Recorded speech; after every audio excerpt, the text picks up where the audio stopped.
Right, let's get back to a little bit of work after the bank holiday.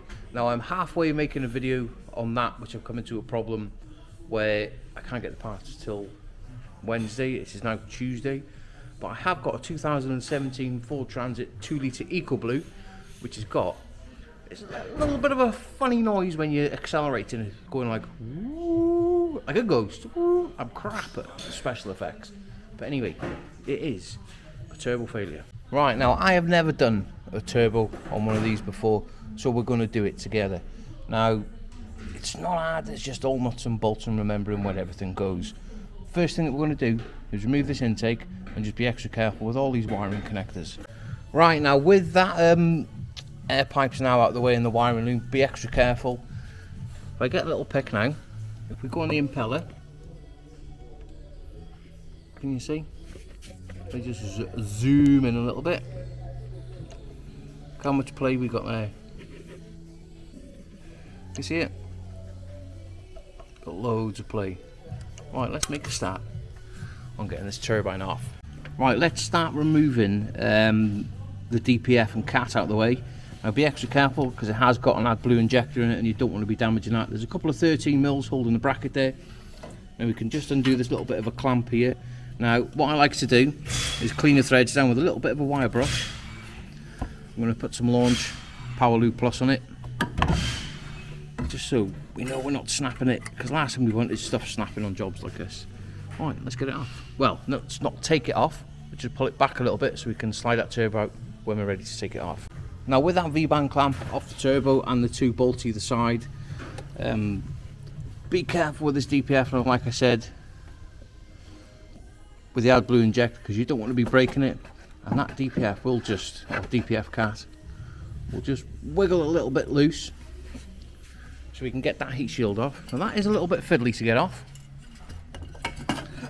Now we need to go around and remove the oil feed pipe, which is down by, looks a little bit of a pig of a job, which goes down there behind that engine mount. That's going to be a little bit of a struggle. I think I'm better off doing it from underneath, but we'll have a little look. Yeah, that's what we need to do now. Right, now to remove this oil feed pipe, not the return one, because the return one is just at the top here. The oil feed, which is by the side of the engine mount, right down there, by there. Now you can't get the bolt out because the engine mount is in the way, so we've had to remove that just to enable us to get that one little 8mm bolt out. Somebody's probably going to say, oh, you don't need to do that, you can do it this way, but please tell me if there's an easier way. I want you to tell me. Now we can go ahead now and remove the bolts that hold the turbo to the manifold. Now this back one down here is an absolute peg, because if you don't get your spanner on it properly, it's going to end up rounding. Now you can't really get a socket in there, so preferably a single hex ratchet spanner is going to work wonders doing that. Now, but before we do remove them, we're going to get a drill and give all them threads a good clean around, so we don't want to be damaging any of these bolts, because I just haven't got the time to be drilling and tapping and stuff. And we're going to cover everything in a bit of Launch Powerlube Plus, and then hopefully we can get that turbo off once we remove that oil return pipe down there. And there you have it, with a little bit of magic now, that turbine is now off. Now this oil feed pipe, that bit there where it goes into the block, it was rather tight, but I have bent the pipes, obviously wiggling them and one thing or another, but we're not worried about that. Whenever you change them, please replace the turbo oil feed and the return pipe as well. You should do anyway.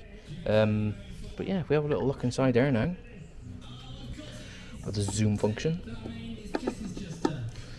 it's got quite a lot of play in it. And when you hear that, like, woo, what happens is the impeller is catching the housing itself, and it's not very good. Right, well, I've had my dinner and I've still got no parts, but however, we have got some brand new parts now that have turned up from Ford's. That is the oil feed pipe, and that is the oil return pipe, and that is the part numbers that we need, and that is the return one. Gotta wait now a little bit of time until this brand new turbo turns up.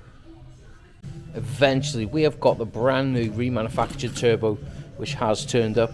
Now let's get it fitted to the vehicle. The first thing we're going to be doing is fitting the oil return pipe to the turbo, which needs to go that way. Now you do get brand new gaskets with them, and whenever you're putting these things on, you must also adhere to... Right, with that oil return pipe now connected to the turbo, we can go ahead and grab the gasket, put it on the exhaust manifold, make sure it goes the right way. It'll only go one way, as I put it on the wrong way. Right, now let's get this turbo fitted back to the vehicle, but before we do, we're going to dip our finger in some red rubber grease, and we're going to put it around that O-ring on the return pipe, so as it goes into the block, it's not going to pinch it, and it'll just go, it'll slot in beautiful. Right, now with a little bit of magic, now that turbine is bolted back to the manifold. Now it does tell you on auto data to replace the 3 nuts. Now, nuts are nuts. They weren't damaged, they've tightened back up perfect, so they're probably going to be okay to use. Now let's go round to the brand new oil feed pipe. Now I'm going to show you on the old one, wherever it shall be. In the end of these oil feed pipes, this is why they tell you to replace them, there's a little filter. Now if it was up to me personally, I would leave these filters out, because if that clogs up, your turbo's not getting any oil whatsoever. But with it out, even though you're going to get little bits of carbon in there, that turbo is still going to be lubricated and probably won't fail. I should imagine it's these that cause a turbo's lack of oil pressure. But anyway, let's get this brand new oil feed pipe fitted to the vehicle. Now before we put it back onto the engine itself, we put a little bit of red rubber grease around that end that goes into the block, and the bolt that goes into, well, the banjo that goes into the turbo itself, on the end of it, oh, it's slipped, I've just put a little bit of copper slip, so if it ever has to come off again, it's not going to be seized to that pipe, where the old one in my receptacle was a little bit tight coming off. So yeah, it's all about preventative. Now you all thought that I hadn't primed that turbo, but before we do put that pipe on, we're going to get a little syringe, if I can do it, and we're going to get this turbo primed up with a little bit of engine oil as best as we can. Get it poured in, and that oil will protect that turbine shaft on its first initial startup.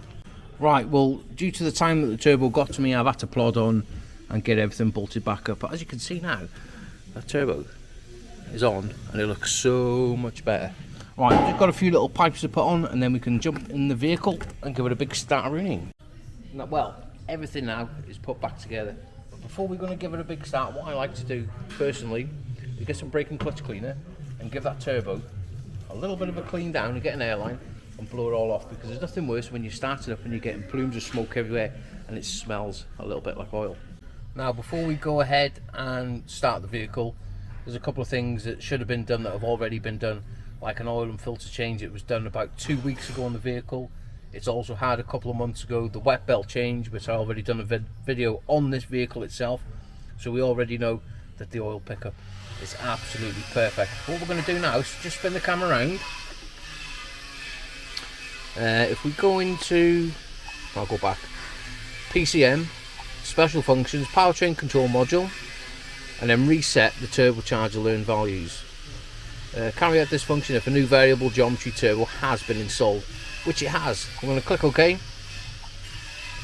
and that is going to do its thing. Now once the diagnostics has finished its thing, we can get on the key now and give everything a big start a Rooney and go under the bonnet and check if everything's okay. And there you go, with a little bit of magic, now that transit is all back up and running and it is sounding perfect without that woo sort of noise. I'm going to leave it tick over here for probably, I don't know, 20 minutes or so. Let's get it nice and hot, make sure we're not getting any leaks or anything, and then we'll take it down the road and take it for a bit of a test drive. no doubt it's going to be alright, but I'm going to tell the customer to try and avoid high revs for a few miles, just to let the computer relearn itself with a new turbo. But anyway, hope you've enjoyed the video, and let's get a sense. That's another transit saved.